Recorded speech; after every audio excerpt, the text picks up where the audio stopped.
What is up, dudes and lady dudes? Welcome back to Just Nuts, guys. Today I'm doing another video. This is part 2, I guess, of like the what would happen if we got the next attribute of Win, the Wind Channeler. Guys, if you don't know, a little bit of preface, I'll go through this real quick.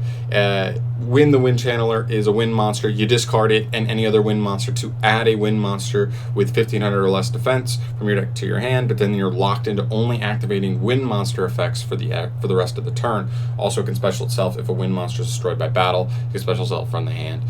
So it's a really cool card, but it only supports archetypes that are almost exclusively wind attribute.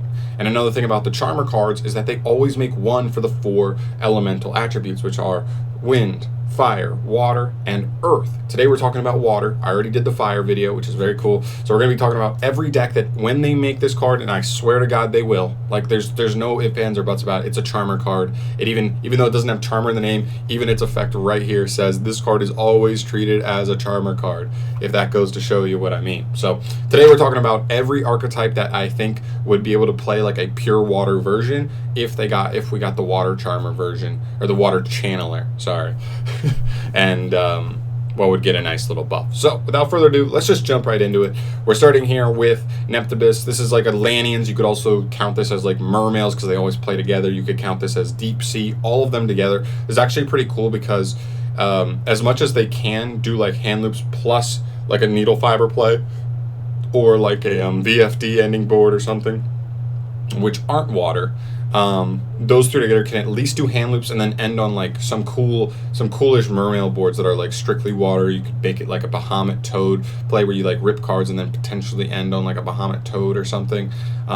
It would just have to depend. Obviously it's not as optimal as a combo as what people have been doing nowadays, but it is a little consistency boost, and that could be worth the trade-off. I mean, this gives essentially 3 more copies of Neptibus, of Deep Sea Diva, which are some of the strongest normal summons in the entire game of Yu-Gi-Oh!, even though this deck is a tier 1. So it could be something really cool there. I'd be interested to see how that goes, or maybe even just search an extender if your Prince or your Diva does get negated somehow. So yeah, that's really good. Moving on, we've got Frogs. This is a weird one, right? Because Frogs usually only play 3 monsters in their main deck. You play your 3 swaps, probably 3 dupes, and 2 Ronin. But this card could potentially be interesting if you wanted to play, like, especially because we also have like Frogs are like looking pretty promising for the Create a Card project. If they got another good promising frog monster, that could be potentially 11 water monsters in the main, and then you play 3 of this card, which makes swap much more searchable, while also putting a frog monster in the grave so that Ronin has something more targets to banish to just keep recurring itself in the same turn. And that could be something pretty cool. Now, I mean, obviously I don't think we're going to play the 8 copies of Frogs we play now with 3 of that card, because you have to open it with the water, otherwise it's just not consistently being usable enough of the time. But if we do get another water monster or something else that's just like good, splashably good in Frogs, we could easily see that become a thing. So that's pretty cool. Moving on, we've got Marincess.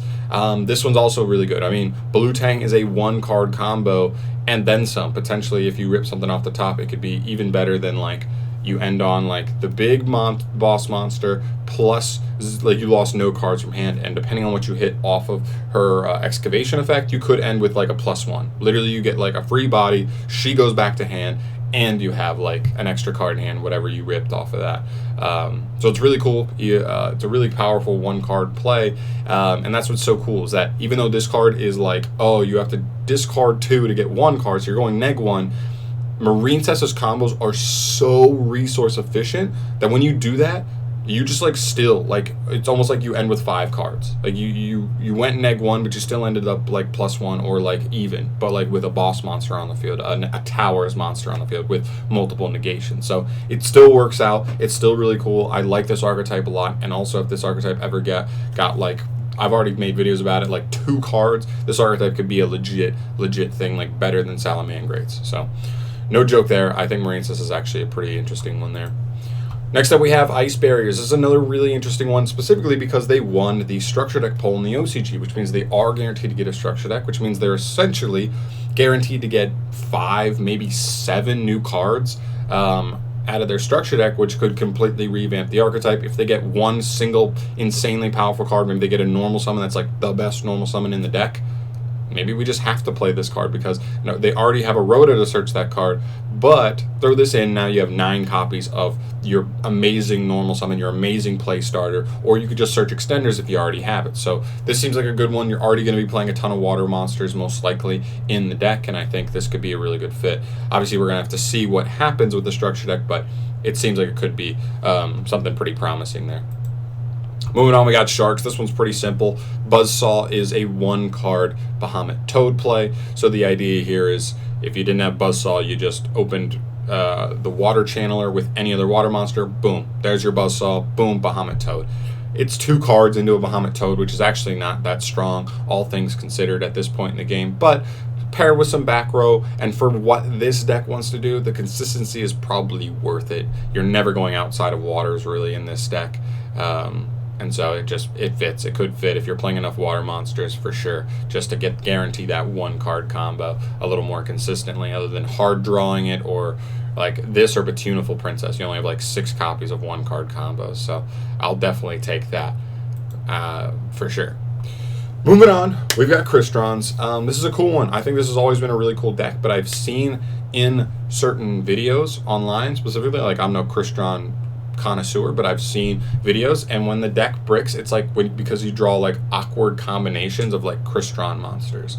So this card could be pretty nice at just like getting you specific cards. I can't remember. Let me look it up real quick actually, because I know Solfefnir is like specifically like the one you want to get, but is he 1500 defense? Tell me. Oh, he's exactly 1500 defense. So Solfefnir is one of the best extender / starters for the entire Crystron deck, and it is like the best. Like it's a card that like you really have trouble searching otherwise, so this could be a really nice card to just get you access to that card being like one of the best starters cards you want to open in your deck. So could definitely help declunk things in a pure version. Plus Needle Fiber, this deck like pure this deck uses Needle Fiber in the most pure way, and Needle Fiber's water. So that's another thing that you got to consider here, guys, is that all these decks, specifically this channeler only, allows you to still use Needle Fiber in all of them. Now it depends on what you go into after Needle Fiber, because you got to stick to water as far as effects go, but still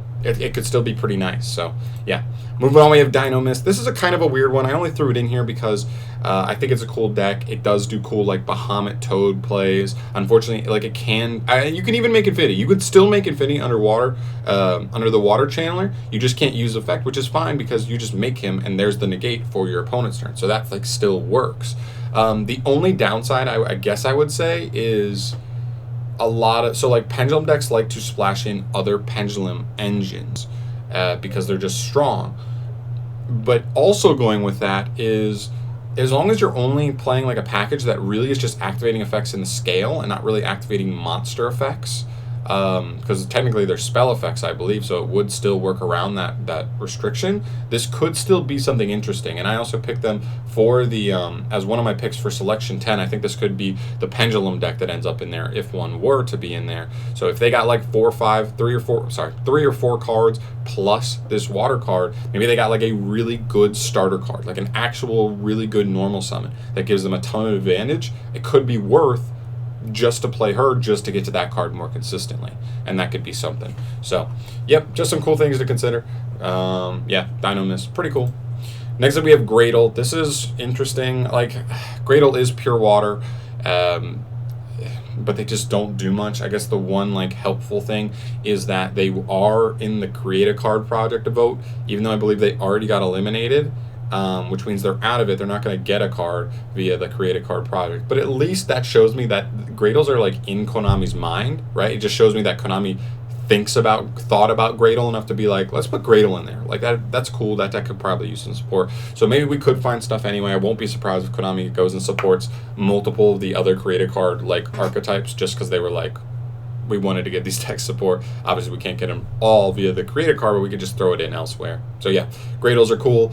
Emperor Penguins, well, I guess just Penguins in general. This is one of those archetypes that's like an archetype, but not an archetype. Like that doesn't have a ton of cohesion. It doesn't actually do a lot of things. But we saw the new Penguin, the new Penguin Synchro card coming in Phantom Rage, which is very cool and also makes me think, especially based off the artwork, maybe we get like more Penguin cards. Maybe they actually make Penguin like a full fleshed out archetype. And if they did, it's gonna be all water, most likely. Not guaranteed, but like most likely all the Penguin cards we have now are all water. So if that was a thing and they had, again, a good starter card, 1-card combo or whatever, boom. Get it in there. That could still use needle fiber to go into like to help get to that like synchro play and like do some cool things. So definitely, I would definitely consider that for sure. Potentially ending up being like a cool option. Next up we have Cloudians. This is a deck that is fallen so far. I actually always like the designs of Cloudians. This guy's weird. He kind of looks like a fetus, but still, I'm into him. Weirdly, like I weirdly like him. So yeah, the Cloudians are just weird. They've definitely fallen off the map as of late, but they got 1 card of support like early this year, like randomly in a core set. So at least like Konami's thinking about them and like, I don't know, search the right card. I don't even know how good, like what the best card to even search off of like the water channeler would be, but like it counts. It's an all water archetype. That's all I was really looking for this video. Next up we have Gishki. I think this might actually be the last one. Oh, it is. Yeah. All right, Gishki's the last one. I actually have no idea what Gishkis do, but I wanted to throw this in there because I believe they're just like a ritual deck that does nothing but water. And I guess, oh, I didn't even put Nekroz in here. Oh man. Well, the one thing about Nekroz that's different, that's like not the greatest, is ritual decks are not the most resource efficient decks just naturally anyway. A lot of times you're doing like, oh, I use a ritual spell plus send a monster to then summon a monster I already had. So it's like literally using 3 cards to get 1 monster on the field. You don't really want to go neg 1 just to like then go neg 1 or 2 again with a ritual summon. Now, it's not always like that. Nekroz do have ritual cards that do kind of like bypass that a little bit, so it's a little more resource efficient, but still the neg one's still iffy. But I don't know. I'm not to say. Like, I don't know Nekroz incredibly well. So maybe they do have cards that make up for that advantage. So obviously we have stuff like pre-prep and prep and like consistency cards like that are pretty cool. That could help Manju and like, you know, normal summons that are just +1s, like super easy.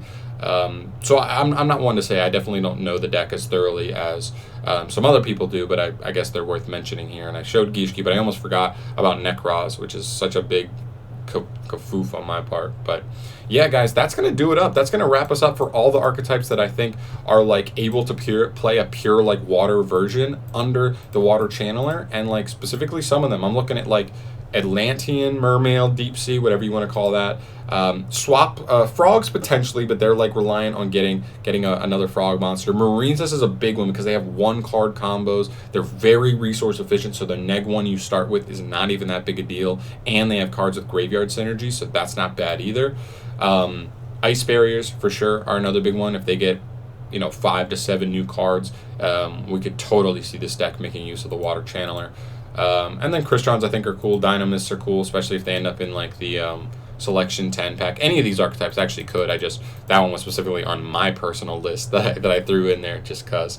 But yeah, that's gonna end us off here, guys. Let me know if I missed anything. I don't think I did. I literally went through an entire list of all water monsters, all main deck water monsters in the entire game of Yu-Gi-Oh! And was just like, oh, that's an archetype that can play all water. That's an archetype, and then there are archetypes you're like, nah, they gotta use the extra deck. So yeah. That's going to do it. Thank you so much for watching. As always, subscribe to the channel if you want to see more from me. And let me know which one of these decks of yours is like the favorite. If you're like, oh man, that water channeler would be so dope for my Crystron deck. I have such clunky hands all the time, and that would just be another essential like 3 of Rhoda for any card in my main deck. That'd be dope. Let me know. My favorite one's probably Marine Cess, if I had to be honest. But that's going to do it for me here, guys. Thank you so much for watching. I'll see you in the next video. I'm rambling. Have a good day. Subscribe if you haven't. All that stuff. Peace.